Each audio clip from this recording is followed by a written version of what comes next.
वासुदेवाय हरिये परमात्मने प्रणतक्लेशनाशाय गोविंदाय नमो नमः। नमो भगवते तुभ्यं वासुदेवाय धीमहि प्रद्युम्नाय अनिरुद्धाय नमः संकर्षणाय च। वसुदेवं सुतं देवं कंसचाणूरमर्दनं देवकी परमानंदं कृष्णं वन्दे जगद्गुरुं। माता रामो मत्पिता रामचंद्रा, स्वामी रामो मत्सखा रामचंद्रा, सर्वस्वं मे रामचंद्रो दयालु, नान्यं जाने नैव जाने न जाने। दक्षिणे लक्ष्मणो यस्य वामे तु जनकात्मजा, पूरतो मारुतिर्यस्य तं वन्दे रघुनन्दनम्। आनन्दमानन्दकरं प्रसन्नं ज्ञानस्वरूपं निजबोधरूपं, योगीन्द्रमीड्यं भवरोगवैद्यं श्री सद्गुरुं नित्यमहं नमामि। गुरुदेव दत्त श्री सद्गुरुनाथ विजयन्ते तराम। श्री राम जय जय राम। बहुत हितचिंतक श्रीनाथ जी के सभी सद्भक्त राम भक्त सभी का एक विनम्र आग्रह था कि मैं सबसे संवाद करूं।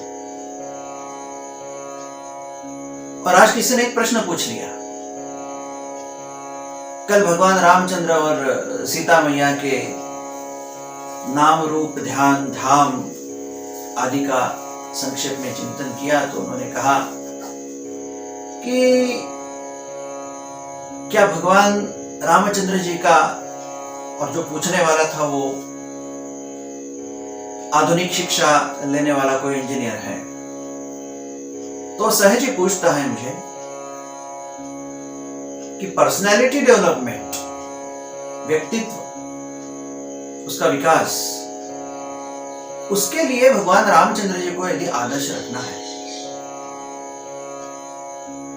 तो वो हम आदर्श कैसा माने, कैसा रखे, किस ढंग से भगवान श्री रामचंद्र जी का उन्होंने व्यक्तित्व इस शब्द का इस्तेमाल किया, उपयोग किया। तो चले हम भगवान रामचंद्र जी की उसी सभ्यता का चिंतन करते हैं। लेकिन मैं एक कह दूं कि भगवान रामचंद्र का व्यक्तित्व ऐसा नहीं कहा जाएगा, क्योंकि भगवान रामचंद्र व्यक्ति ही नहीं है, वे तो एक दिव्यत्व है, वो तो एक दैवी प्रगटीकरण है, वे तो स्वयं ब्रह्म का एक आविष्कार है। और इस कारण व्यक्ति के गुण विशेष उनमें कैसे आ सकते हैं? व्यक्ति के लिए गुण विशेष को चुनना, धारण करने के योग्य गुण सागर समुच्चय इस नाते भगवान रामचंद्र जी के प्रगट जीवनी में जो चाहिए वो हम वहां से ले सकते हैं, धारण कर सकते हैं। पहले तो एक कि भगवान रामचंद्र जी का अवतार है। अवाहा तारयते इति अवतारः। अवगुणों से हमें तारण करने वाले, हमारा तारण करने वाले भगवान राम है, वे अवतार है। और जो ऊर्ध्वमूल है, हमारे सबके जीवन के मूल है, उस ब्रह्म स्थान पर उनका विराजमान होना और वहां से हमारे लिए यहां पर प्रकट होना, ये अवगति है। और इस कारण हमारे लिए तारक इस नाते उनकी वह गति उन्होंने धारण कर ली, इस कारण उन्हें अवतार हम कह सकते हैं। तो चले भगवान रामचंद्र जी के हमारे मनुष्य जीवन के संदर्भ में यदि हम चिंतन करते हैं तो मनुष्य जीवन में उनमें से ही लेने लायक हमारे में क्या है? तो मुझे एकदम से याद आ रहा है वाल्मीकि रामायण में भगवान राम जी के संदर्भ में चिंतन करते करते भगवान राम जी कैसे थे। तो वाल्मीकि रामायण में वाल्मीकि ऋषि उनके संदर्भ में बहुत अच्छी अच्छी बातें करते हैं। हम अपने स्वयं के जीवन को रखें और उनके एक एक गुण वैशिष्ट्य को लें। मैं तो यहां तक कहता हूं जब तक सूर्य चंद्र है और जब तक ये जगत की सभ्यता विकास कर लेगी, तब तक मनुष्य जीवन में श्रेष्ठ गुणों को धारण करने योग्य किसी का चिंतन करना है। तो मैं आज जो चिंतन करूंगा और जो महर्षि वाल्मीकि जी ने किया है, वह चिंतन सबके काम आएगा।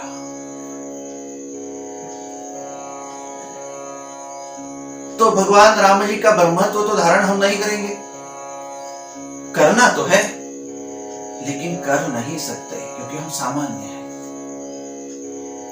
सूर्य नारायण की सूर्य दशा कोई नहीं ले सकता, लेकिन सूर्य का किरण धारण कर सकता है। सूर्य नारायण का प्रकाश धारण कर सकता है, उसके प्रकाश पर प्रक्रिया कर सकता है, परावर्तन कर सकते हैं, उसे उसका उपयोग कर सकते हैं, उसके नाना छटाएं प्रिज्म से बना सकते हैं। किरण की उपयोगिता है, और सहस्र सहस्र किरणों वाली जिसे गुण किरण का स्वयं सूर्य ब्रह्म सूर्य भगवान राम जी यदि है, तो हम उनके किरणों का चिंतन करते हैं। उस संदर्भ में वाल्मीकि ऋषि कहते हैं कि भगवान राम जी कैसे थे, उनकी एक शलाका वे कहते हैं, सही रूपोपन्नश्च वीर्यवान सूचकः। भगवान राम जी कैसे हैं? वे रूपवान है। रूपवान का अर्थ क्या है? रूप, रूप्य। रूप्य की मायने जिसकी कीमत जगत में होती है,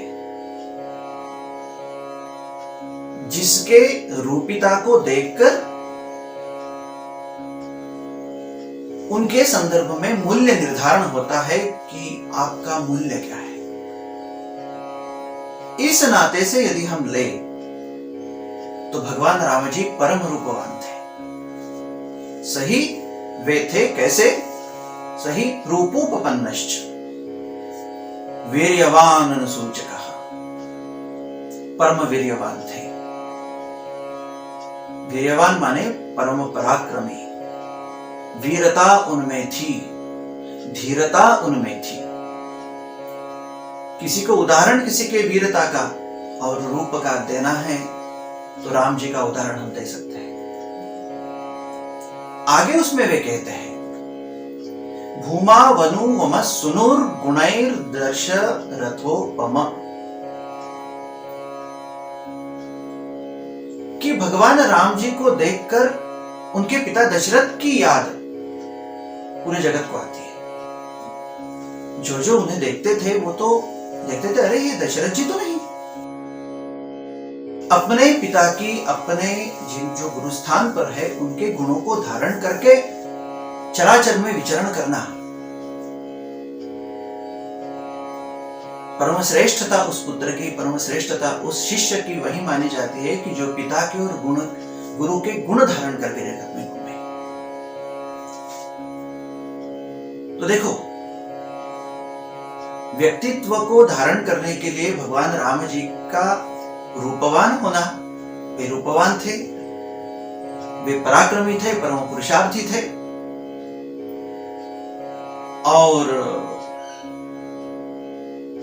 दशरथ के समान उनके गुण थे। और भूमा वनु वमस सुनुर गुणैर दशरथोपमा, किसी का दोष उन्होंने जीवन में देखा नहीं। कहते ना कि दोष देखना, इससे तो दूसरे के दोष अपने में आ सकते हैं, लेकिन स्वयं के दोषों का दर्शन करना, उससे हम दोषों को निकाल पर, जैसे अनाज में से कंकड़ पत्थर बाहर निकालते, वैसे करते करते दोषों के ही दर्शन से हमारे अंदर के देवत्व के गुण प्रकट करने की चेष्टा हम कर सकते हैं। दोष दिखेंगे, स्वयं के तो दोष दूर करेंगे। भगवान राम जी कभी किसी के दोष नहीं देखते थे। वो तो जिनके सन्निधि जाते थे, सन्निकट हो जाते थे, उनमें कितना गुण मैं भर सकता हूं, इसकी चेष्टा करते थे। व्यक्तित्व विकास के संदर्भ में पहली शिक्षा, और भगवान राम जी कैसे थे? आगे ऋषि वाल्मीकि कहते हैं कि सच नित्यम प्रशांतात्मा मृदु पूर्वंच भासते। अच्छा व्यक्तित्व कैसे होता है? वो प्रशांतात्मा होता है। आत्मा तो शांत ही होता है क्योंकि वो तो ईश्वर का प्रतीक है, लेकिन उस आत्मा के देवत्व को, देवता के गुणों को अपने जीवन में हम जब सभी के साथ बर्ताव करते हैं, हम जीवन में प्रकट होते हैं सभी के सामने, उस समय आत्मिक देवत्व, उसका प्रकटीकरण हमारी चर्या में होना, हमारी क्रियाओं में होना, वो अत्यंत जरूरी है। तब ही कोई ऐसे व्यक्ति को प्रणाम करता है। भगवान राम जी उस प्रणाम के योग्य थे क्योंकि वे सच नित्यम प्रशांतात्मा मृद पूर्वंच भासते, बहुत मृदभाषी थे। राम जी ने किसी का दिल दुखाया है ऐसा उदाहरण मैंने तो कहीं नहीं देखा। और उसमें तो ऐसा भी आगे उन्होंने कहा कि उच्च मानोपि परुषम नोत्तरम प्रतिपद्यते। कोई कठोर वर्तन उनके साथ करता है, कठोर भाषा का उपयोग करता है, तो भगवान राम जी उसके सामने प्रथम निरुत्तर होते हैं। अपने प्रशांत आत्मा भाव से, अपने चर्या से, अपने वदन से, अपने वाणी से, अपने प्रगटीकरण से उसके क्रोध को परमशांत करने का सामर्थ्य भगवान राम जी में था। मैं जो बातें भगवान राम जी के संदर्भ में कह रहा हूं, क्या ये व्यक्तित्व विकास की गुरुकिल्ली नहीं है?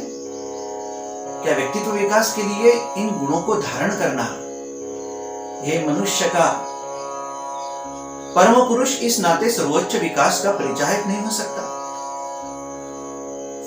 राम जी ऐसे थे। आगे कहा जाता है कि आज के भाषा में जिसे जेंटलमैन कहते हैं, आज के भाषा में जिसे कहते हैं ना कि हमें उनमें देवता स्वरूप ही दिखता है, वैसे भगवान राम जी थे। वे आगे ऋषि वाल्मीकि कहते हैं कदाचित उपकारेण कृतेन केन तुष्यति न स्मरत्यपकाराणाम शतमप्यात्मवत्तया। इसमें जो गुण छुपे हुए हैं, किसी ने एक भी उपकार जीवन में कर दिया, एक भी, चाराना अठन्नी उसकी कमी थी और क्या कहते हैं कि कॉलेज की फीस भरनी थी या बहुत विकट समय में कोई साथ पर आया, एक हाथ दे दिया, बस उठा लिया, अन्यथा मैं गिर जाता। एक भी उपकार किया हो तो भगवान राम जी शत ऋणी सहस्र ऋणी होकर उसके उपकारों को सदा याद करते थे। जब भी कोई व्यक्ति आता था सामने तो उनके उपकार की याद करके विनम्रता पूर्वक वे प्रकट होते थे सामने। और न स्मरत्यपकाराणाम, सैकड़ों अपराध किसी ने उनके साथ किए हो, उनका अवमान किया हो, जब मिलते थे शतमप्यात्मवत्तया, जैसे अपना ही व्यक्ति आ गया ऐसा अनुभव उस अपराध करने वालों को दे देते थे। कितनी बड़ी जीवन की ये अवस्था है, कितना व्यापक अंतःकरण है। और आगे उन्होंने बहुत सुंदर कहा कि शस्त्राभ्यास में तो निपुण थे, वेद शास्त्र आदि उनको तो अवगत थे। कहते हैं गुरु गृह गए पठन रघुराई, अल्पकाल सब विद्या आई। अल्पकाल में समुचे वेद शास्त्र, शास्त्राभ्यास, शस्त्राभ्यास को उन्होंने अवगत कर लिया। ऐसा करते समय भी कितने कम समय में यह सब अवगत किया, उसमें से भी समय निकाल कर शील वृद्धे ज्ञान वृद्धे वयो वृद्धैश्च सज्जनैः कथयन्नास्त वै नित्यम अस्त्रयोग्यान्तरेष्वपि।